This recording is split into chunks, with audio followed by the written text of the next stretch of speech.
This is ZNS Total Sports, brought to you by Fourth Terrace Diagnostic Center.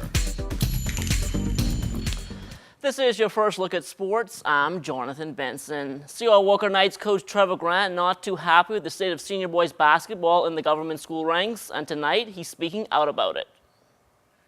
Just trying to keep these teams together and get away from a lot of these coaches with taking players left and right. You know, you develop your players next, you know, they're out of your program. You know, and so this is stuff that I tried to push when I was a president, transferring from school and in the middle, you know, and stuff like that. And where you transfer in, you have to sit out a year and stuff like that. Things like that would we try to implement, because if we don't implement these things, a lot of coaches are in this thing just to win. They're not in here to develop the players. They're not in here to try to get these kids scholarship. They are in here just to win and to collect the bucks. If you don't have a checks and balance in the system now, it's a waste of time. You know, I'm on my way out of the system. You know, I got a couple more years, and that's me. You got guys that were coming into the system, and they coming into the system. They ain't coming to the mentality when I came to the system. I came into the system to work hard, build a team, and get up there and be competitive and work hard to get these kids off the school. But you have a lot of guys coming in now, smooth sailing. They getting the bucks, but they ain't putting in the time. Now this year, the government secondary schools playing a reduced basketball schedule, meaning teams will need to be clicking on all cylinders in every game they play. For Anatole Rogers and GHS senior boys, this is even more important now that both teams suffered setbacks last week. We have a pretty good ball club this year. We're starting fresh because most of our seniors left, but we have a good returning set of guys. We expect to go pretty far. I believe we can get it right. I believe we have the right material. The guys now have to believe in working the system and not just coming out and turning over the ball and will. A lot of things we got to work on in practice. We'll get it sorted out. Well, the Providence Volleyball Association continuing with regular season play yesterday at the Donald Davis Gym. And with postseason right around the corner, teams fighting for playoff positions. Up first in ladies play, the Johnson Truckers. They had their way with the youthful Cougars. They win in 3 straight sets, 25-18, 25-23, and 25-17. Kelsey Johnson, she led all scorers in the win with 7 kills and 3 aces. Tia Charlo adding 6 aces. Davia Moss, 3 digs, while Laverne Simonet finished up with 25 assists. For the Cougars, Michelle Moss, the leading scorer there. She had 4 kills and 3 aces. Brittany DeVoe, she chipped in with 5 kills of her own. In the first of 2 men's matches, Passé, they clinched a berth in the playoffs by taking care of the Defense Force Blasters in another 3-setter, 25-14, 25-17, and 25-14. Maurice Cheek-Smith leading all scorers in the win, 11 aces and 3 digs. Craig Sauce-Cartwright, he assisted with 3 aces and 5 excellent receptions. For the Blasters, Ramon Farrington, he finished up with 7 points. As for the final men's match, that's all the technicians winning in straight sets over the Police Caribbean Consultant Crime Stoppers. Well, the Commonwealth American Football League also continuing with regular season play over the weekend at the Donald Davis playing field. Yesterday, the Ori J. Sands pros took on the Jets. Veteran quarterback Mike Foster showing he still has something left in the tank. He leads the pros to a 28-14 victory. As for the game on Saturday, the defending champion V8 Fusion Stingrays, they had their way with the Grand Bahama Hurricanes. The Stingrays picked up a 38-14 victory to remain perfect on this season. The Providence Women's Basketball Association back in action on Saturday night with a triple header at the Donald Davis Gym. In the opener, the Sky Bahama Saints able to hold off the COB Caribs 50-48. Marceline St. Jean leading the way in the win. She had 19 points. Lakeisha Roll adding a double-double with 10 points and 12 rebounds. The Caribs got a side-high 16 points from Celeste Pyfrom. Gabrielle McKinney added 12 points and 10 steals. Well, we had a good game tonight. Our third game, we won. We won 2 games last year. In the whole season, that's the 3rd game, but makes us 3-8. So we have 9 more games to go. I reckon to be like around 6. We can win at least 6 games this season, better than last year.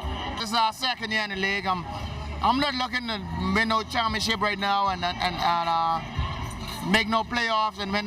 But all it is progress, and so far we have made progress because we are moving forward. From last year, winning 2 games, now we got our 3rd game moving forward. Now the second game on Saturday night saw the Johnson Truckers up against the Super Value Cybot Queens. The Truckers led this one by as much as 9 points at the end of the first quarter, but from there the Queens would keep chipping away, and this one ended up going right down to the wire with the Truckers holding off the Queens 57-56. Chantel Rolls, she scored a game, a side high that is, 16 points in the win. Glenda Gilcott following the 13, while Latoya Roll, she added 10 points and 10 rebounds. Tracy Lewis, she led all scorers in the loss with 18 points. Kristen Seymour was right behind with 17. It was close, but we stick with our composure.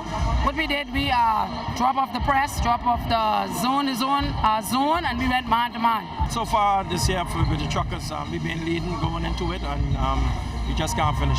You know, that's the reality. It just shows you how much female basketball has came, and any given night, anybody could win a game. We missed a lot of free throws. We turned over the basketball, we made some errant passes, we turned over the basketball. We got the fouls, we went to the free throw line, we were on bonus, and we just couldn't convert. We was confused on defense a little, but once we called the timeout and we got in our set, it was aggressive defense for us. This is the third time we have played Truckers, and they beat us in the final moments.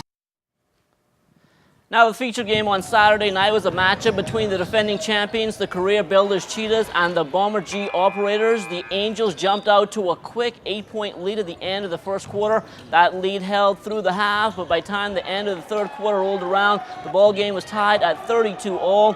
In the fourth quarter, the Cheetahs showed the heart of a champion. They fought back for a 54-48 victory. For the Cheetahs, Felicia Kelly finished up 1 rebound shy of a double-double. She had 25 points and 9 rebounds. Suzette McKinsey, meantime, she led the way in the loss for the Angels with a side-high 20. Cheetahs coach Mario Bowleg and Operators coach Anthony Swaby both spoke about how the season has been going so far.